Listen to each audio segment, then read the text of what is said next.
नमस्कार, मैं प्रतिभा खेड़े आपका स्वागत करती हूँ अपने YouTube चैनल नॉलेज रैन में, जहाँ हम कक्षा 10वीं की सीरीज़ हल कर रहे हैं। अगर आपको मेरे वीडियोस पसंद आ रहे हैं तो इन्हें लाइक करिए और चैनल को सब्सक्राइब करिए। अगर आपको इससे पहले के प्रश्न देखने हैं तो आप चैनल की प्लेलिस्ट में जाकर उन्हें देख सकते हैं। आज हम प्रश्नावली 3.3 का प्रश्न नंबर 2 हल कर रहे हैं, जो है निम्न समस्याओं में रैखिक समीकरणों के युग्म बनाइए और उनके हल विलोपन विधि से ज्ञात कीजिए। यदि हम पहला प्रश्न है, यदि हम अंश में एक जोड़ दें तथा हर में से एक घटा दें तो भिन्न एक में बदल जाती है। यदि हर में एक जोड़ दें तो यह 1/2 हो जाती है, तो वह भिन्न क्या है?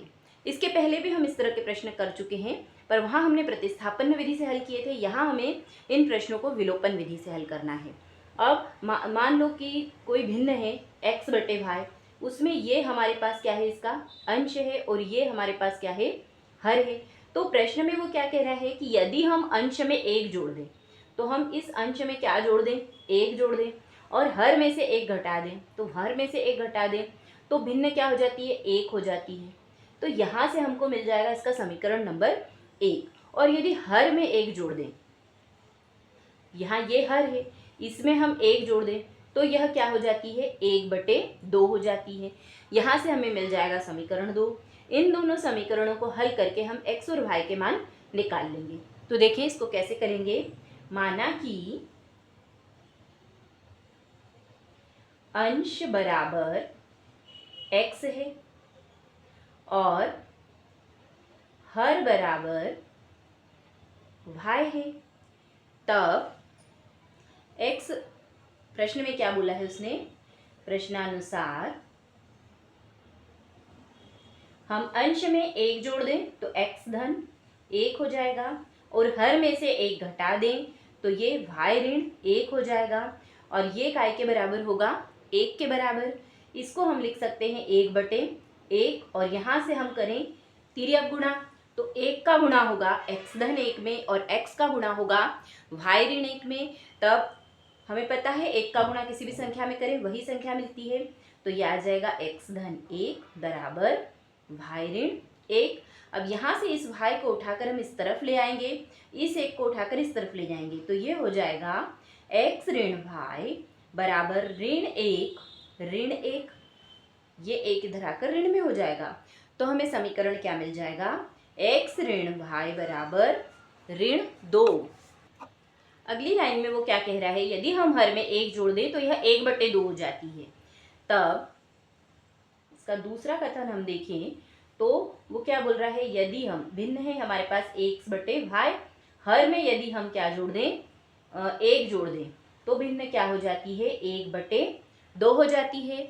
यहाँ से हम तिर्यक गुणा करेंगे तो 2 का गुणा होगा x में, यह आ जाएगा 2x बराबर 1 का गुणा होगा y धन 1 में, यह आ जाएगा सेम वही संख्या आ जाएगी। y को उठा के हम इस तरफ ले आएंगे तो ये हो जाएगा 2x ऋण y बराबर 1।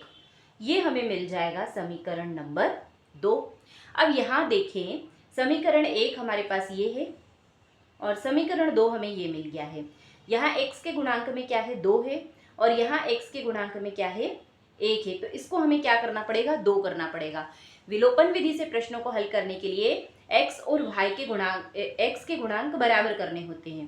तब हम समीकरण 2 में क्या करेंगे, समीकरण 1 में 2 से गुणा करने पर क्या आ जाएगा, समीकरण है हमारे पास अभी है x, तब इस समीकरण को हम यदि 2 से पूरे समीकरण को गुणा करेंगे तो यहाँ आ जाएगा 2x ऋण, यहाँ पर आ जाएगा 2y बराबर, यहाँ पर ऋण 2 है तो ये हो जाएगा 2 दूनी ऋण 4।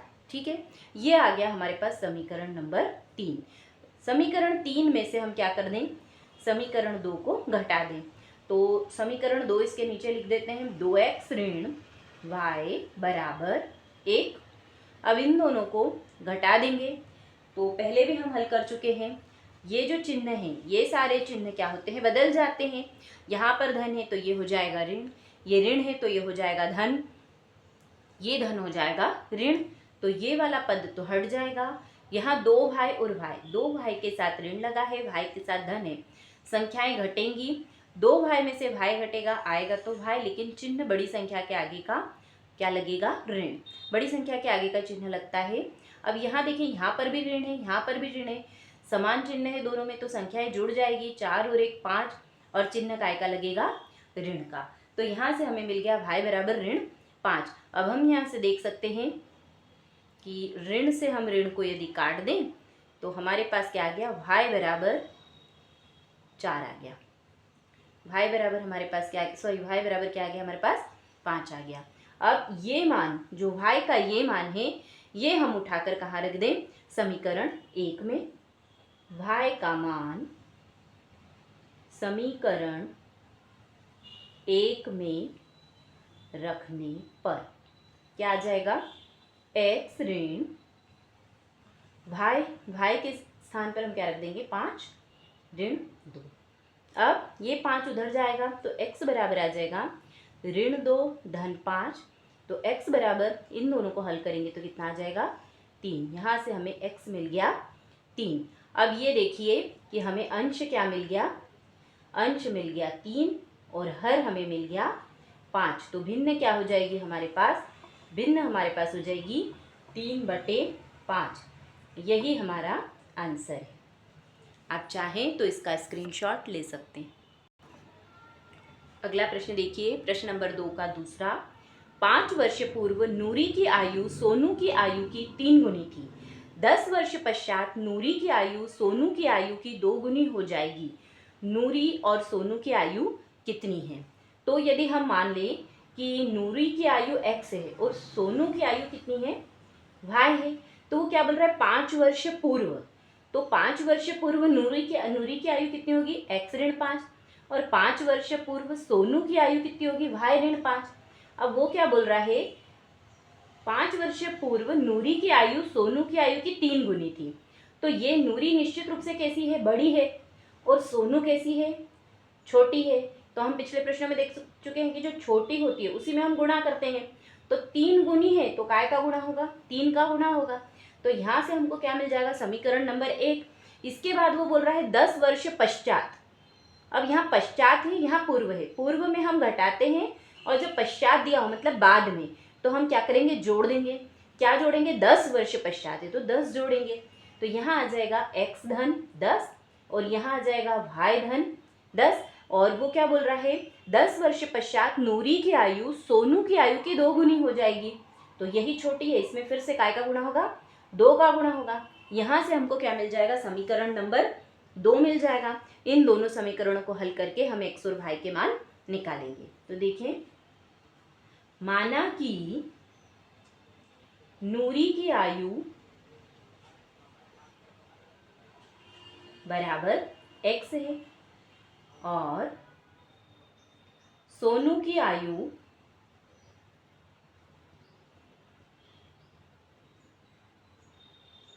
बराबर y है।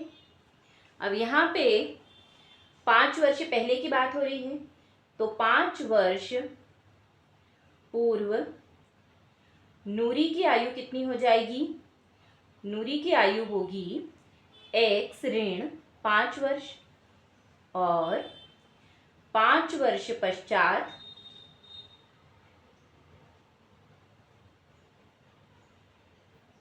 सॉरी 5 वर्ष पूर्व सोनू की आयु कितनी हो जाएगी, सोनू की आयु होगी y ऋण 5 वर्ष। प्रश्न में वो क्या कह रहा है, प्रश्नानुसार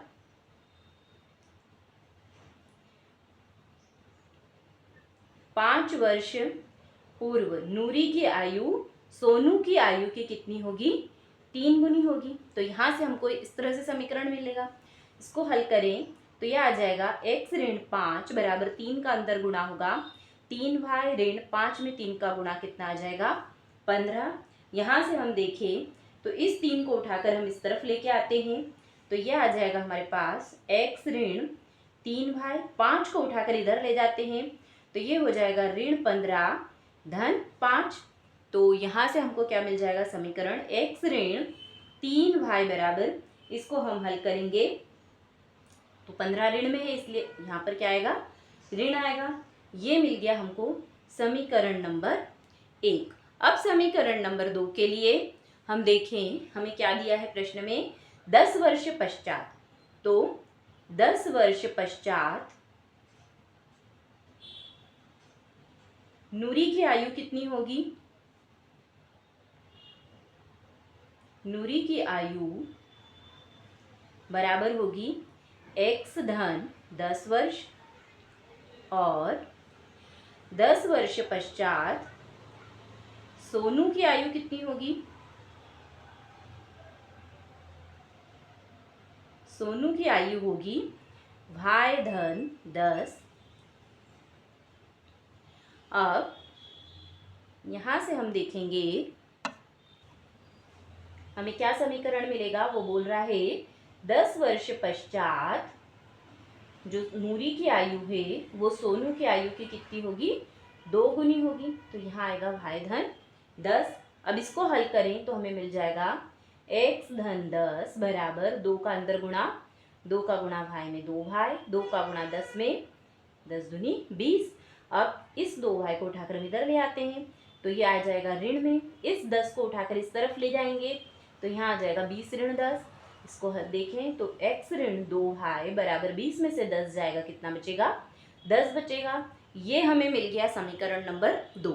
अब देखें ये समीकरण नंबर 2 मिला है, ये 1 मिला है, यहाँ पर भी x का गुणांक 1 है, यहाँ पर भी x का गुणांक 1 है। तो हम सीधे क्या करते हैं, समीकरण 2 में से 1 को घटा देते हैं। तो x ऋण 2y बराबर 10 और ये है x ऋण 3y बराबर ऋण 10। हमें पता है जब हम घटाएंगे तो चिन्ह बदलेंगे, यहाँ धन है ये ऋण हो जाएगा, ये ऋण धन हो जाएगा, ये ऋण धन हो जाएगा। तो ये वाला पद तो हट जाएगा धन ऋण से। अब यहाँ देखें, इसको हल करें तो इसके आगे ऋण है, यहाँ पर धन है, तो संख्याएं घट जाएगी। 3 में से 2 घटेगा, कितना आएगा, y आएगा। बड़ी संख्या के आगे धन है इसलिए यहाँ धन आएगा।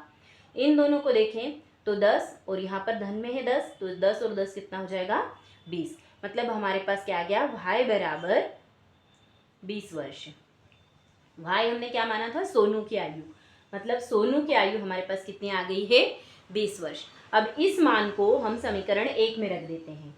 y बराबर 20 समीकरण 1 में रखने पर क्या आ जाएगा, समीकरण 1 क्या है हमारे पास, x ऋण 3y बराबर ऋण 10। तो यहाँ x ऋण 3y की जगह हम क्या रख देंगे, 20 बराबर ऋण 10। तो x ऋण हल करें इसको, कितना आ जाएगा, 60 ऋण 10, और x बराबर ये 60 जाएगा उठ के उस तरफ, यहाँ ऋण में है, इधर आकर ये काय में हो जाएगा, धन में हो जाएगा।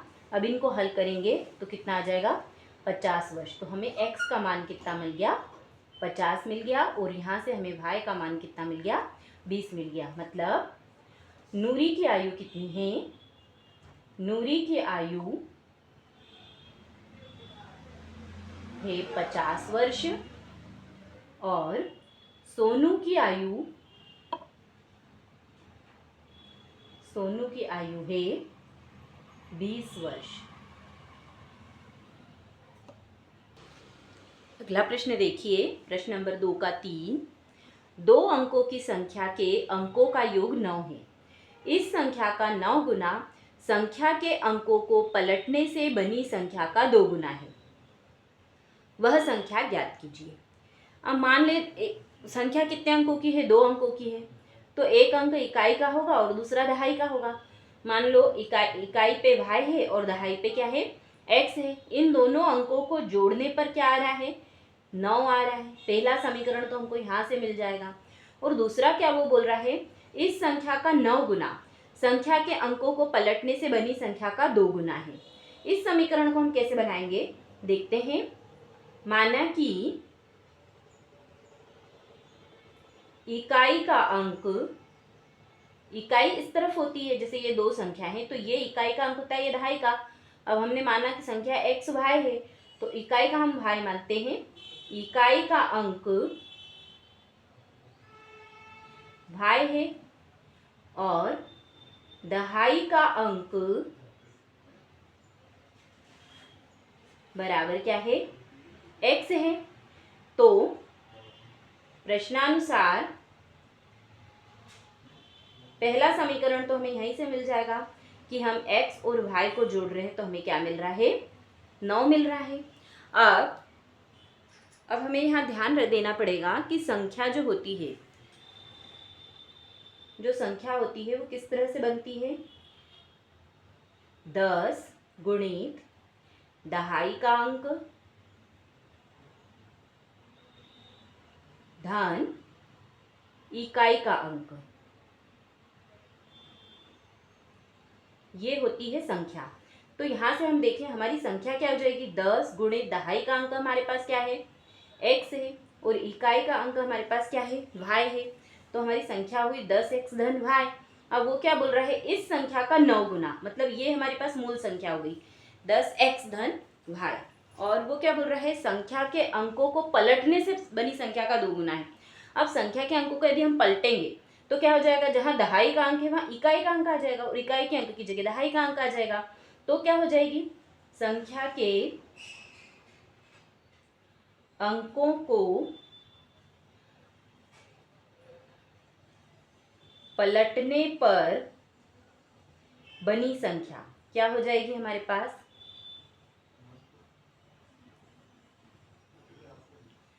10 गुणित, यहाँ हो जाएगा हमारे पास इकाई का अंक, और इसमें हम क्या जोड़ेंगे, दहाई का अंक।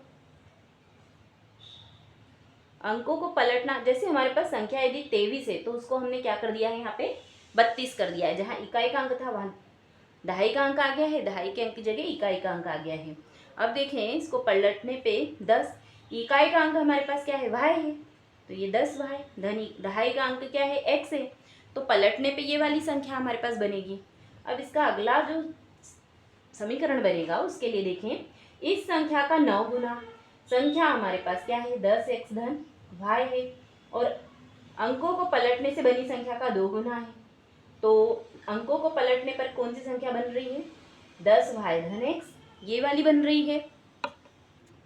तो प्रश्न में वो क्या कह रहा है, इस संख्या का 9 गुना, मतलब इसमें हम काय का गुणा करेंगे, 9 का। संख्या के अंकों को पलटने से बनी संख्या का कितना है, 2 गुना है, तो इसमें काय का गुणा करेंगे, 2 का गुणा करेंगे।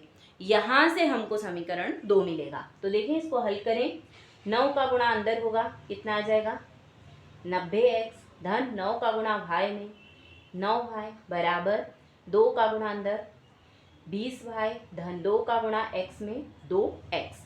अब क्या करें, इसको x और y हम एक तरफ ले आते हैं। तो 90x, ये 2x इसके पास उठा के ले आए तो ऋण 2x, यहाँ पर है 9y, 20y को इधर लाएंगे ऋण 20y बराबर, यहाँ पर क्या बचेगा, 0। 90 में से हम 2 घटाएं, कितना आएगा, 88x धन 9 में से 20y घटेगा तो ऋण में आएगा 11y बराबर 0। देखिए इसमें हम 11 से भाग लगा सकते हैं, क्योंकि 11 के पहाड़े में 88 भी आता है, तो ये हो जाएगा यहाँ से 8x ऋण 11 8 88, और यहाँ आ जाएगा y बराबर 0। ये क्या मिल गया हमको, समीकरण नंबर 2। अब देखें ये समीकरण हमारे पास 1 था, और ये आ गया हमारे पास समीकरण नंबर 2। यहाँ x के गुणा में कितना है, 8 है x का गुणा, और यहाँ पर x का कोई गुणांक नहीं है। तो हम क्या करते हैं, समीकरण 1 में 8 का गुणा कर देते हैं। समीकरण 1 में 8 का गुणा करने पर कितना आ जाएगा, यहाँ 8 का गुणा करेंगे तो 8x, इसमें 8 का गुणा होगा कितना आ जाएगा, 8y, 9 में 8 का गुणा होगा कितना आ जाएगा, 72। ये इसके बाद इस समीकरण में से समीकरण 2 को हम घटा देते हैं। ये हमारे पास समीकरण नंबर 3 आ गया। 3 में से हम 2 को क्या करते हैं, घटा देते हैं। तो क्या आ जाएगा, 8x ऋण y बराबर 0। इसको घटाएंगे तो चिन्ह बदल जाएंगे, धन का क्या हो जाएगा, ऋण हो जाएगा, ऋण का हो जाएगा धन, तो ये तो हट जाएगा। इन दोनों को हल करें तो ये हमारे पास कितना आ जाएगा, 8 और 1 9 y बराबर 72 में से 0 घटेगा तो 72 का 72 ही आएगा। यहाँ से देखें तो y बराबर हमें क्या मिल जाएगा, 72/9। काटेंगे इसको तो 9 एकम 9 9 अठी 72। यहाँ से हमको क्या मिल गया, y बराबर 8 मिल गया। अब y का ये मान कहाँ रख देंगे हम, समीकरण 1 में। इसको इस तरफ कर लेते हैं, समीकरण 1 में मान रखेंगे तो समीकरण 1 क्या है हमारे पास, x धन y बराबर 9, x धन y बराबर 9, यहाँ पर y की जगह हम क्या रख देंगे, 8 रख देंगे बराबर 9। तो x बराबर आ जाएगा हमारे पास इस तरफ 8 जाएगा तो 9 ऋण 8, तो x बराबर हमारे पास यहाँ से क्या आ जाएगा, 1 आ जाएगा। अब देखें कि x हमने क्या माना था, दहाई का अंक, और y हमने माना था इकाई का अंक। तो हमारे पास संख्या क्या आ जाएगी, दहाई का अंक क्या आया है, एक आया है, और इकाई का अंक कितना आया है, 18 आया है। तो हमारे पास संख्या क्या आ जाएगी, यहाँ पर 18 आ जाएगी। ये इसका आंसर होगा। अगला प्रश्न देखेंगे, प्रश्न नंबर 2 का चौथा। मीना 2000 रुपये निकालने के लिए एक बैंक गई। उसने खजांची से 50 रुपये तथा 100 रुपये के नोट देने के लिए कहा। मीना ने कुल 25 नोट प्राप्त किए। ज्ञात कीजिए कि उसने 50 रुपये और 100 रुपये के कितने कितने नोट प्राप्त किए। उसने कुल कितने रुपए निकालने गई थी, वो 2000 रुपये। उसमें उसने कितने कितने कितने के नोट मांगे हैं, 50 रुपये के और 100 रुपये के नोट मांगे हैं। और इस तरह से उसने कितने नोट लिए हैं, 50 और 100 के कुल मिला के 25 नोट। हम यदि मान ले कि x जो है वो 50 रुपये के नोट हैं और जो y है वो 100 रुपये के नोटों की संख्या है, तो दोनों को मिलाने पे कुल कितने नोट निकले हैं, 25 नोट। इन दोनों को जोड़ने पे 25 आएगा। यहाँ से हमको क्या मिल रहा है, समीकरण नंबर 1 मिल रहा है। अब उसने कुल कितने रुपए निकाले हैं, 2000 रुपये निकाले हैं। तो उसने कुछ नोट 50 के हैं और कुछ नोट काय के हैं, 100 के हैं। इन दोनों को मिला के कुल उसने कितने रुपए निकाले हैं, 2000 रुपये निकाले हैं। तो यहाँ से इन दो समीकरणों की सहायता से हम क्या कर सकते हैं, x और y के मान निकाल सकते हैं। देखें, माना कि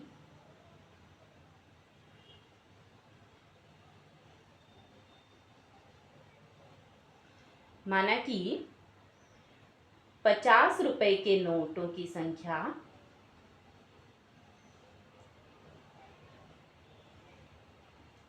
x है बराबर x है और 100 रुपए के नोटों की संख्या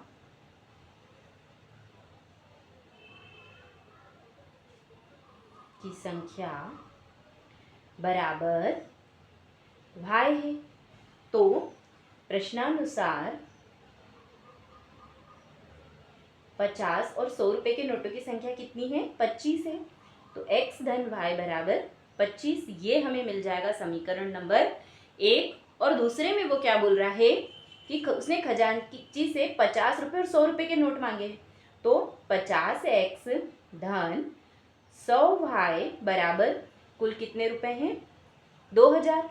तो ये हमारे पास आ जाएगा समीकरण नंबर 2। अब यहाँ देखें, x के गुणांक बराबर करने होते हैं। तो यहाँ तो x के साथ 50 है, यहाँ पर क्या है, कुछ नहीं है। तो हम क्या करते हैं, समीकरण 1 में 50 से गुणा कर देते हैं। तो क्या मिल जाएगा हमको, 50x धन 50y बराबर, इसमें 50 से गुणा होगा तो 25 पंजे 125। अब ये आ गया हमारे पास समीकरण नंबर 3। क्या करेंगे हम, समीकरण 2 में से समीकरण नंबर 3 को घटा देंगे। तो क्या आ जाएगा, यहाँ धन है, ये चिन्ह बदल जाएंगे, ऋण में हो जाएंगे, धन ऋण और ऋण धन हो जाता है। तो ये पद तो हट जाएगा। अब इन दोनों को हल करें, 100 में से 50 घटेगा, कितना आएगा, 50y। 2000 में से 1250 घटेगा, 0 में से 0 गई 0, 10 में से 5 गई 5, यहाँ 9 में से 2 गई 7, कितना आ गया, 750। तो यहाँ आ जाएगा हमारे पास y बराबर 750 बटे 50, 0 से 0 कटा, 5 एकम 5, इधर लिख देती हूँ, 5 एकम 5 पचम 25। तो यहाँ पर हमारे पास क्या आ गया, यहाँ से हमारे पास भाई बराबर कितना आ गया, 5 आ गया, नहीं सॉरी 15 आ गया।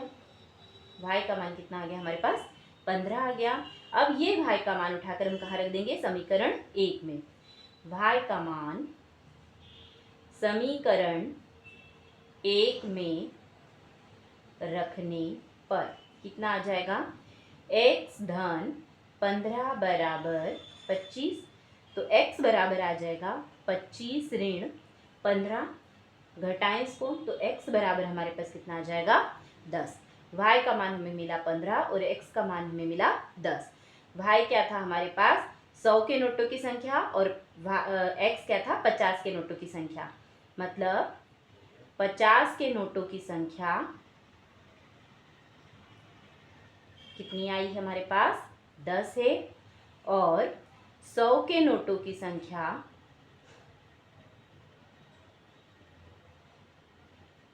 कितनी है, 15 है। यही हमारे पास इसका आंसर होगा।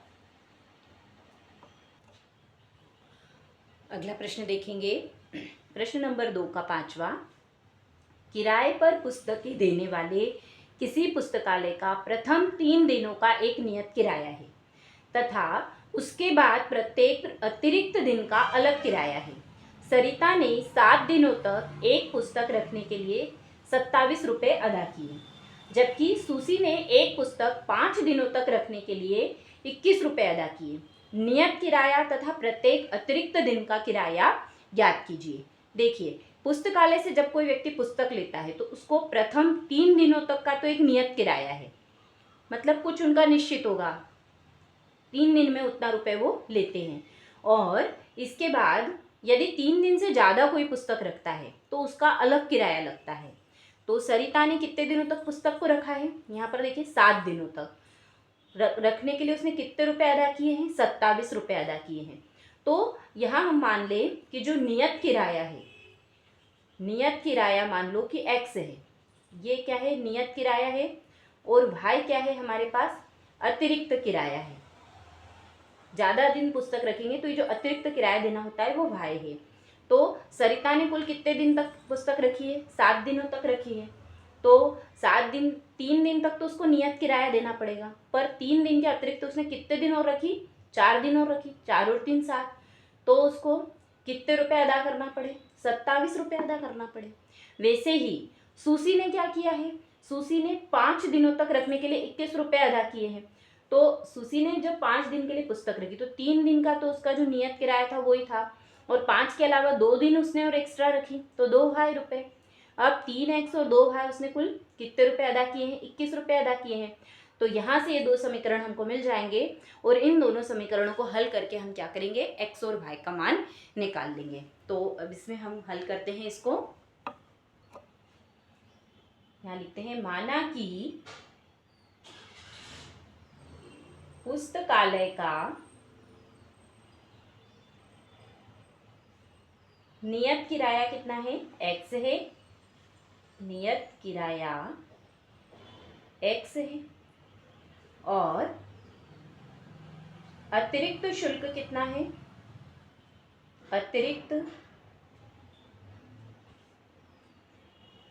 अतिरिक्त किराया y है। तो हम देखें प्रश्नानुसार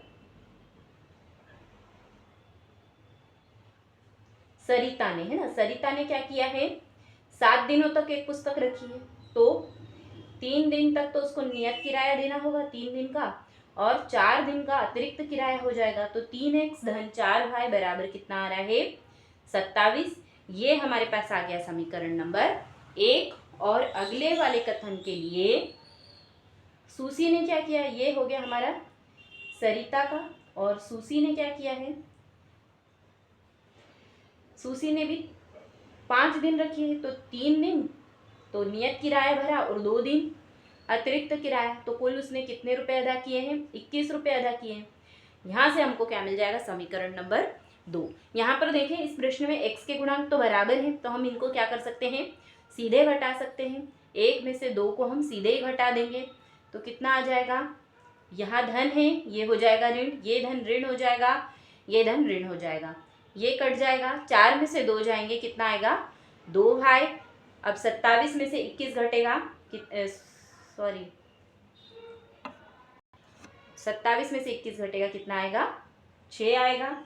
तो यहाँ इस तरफ कर लेते हैं इसको,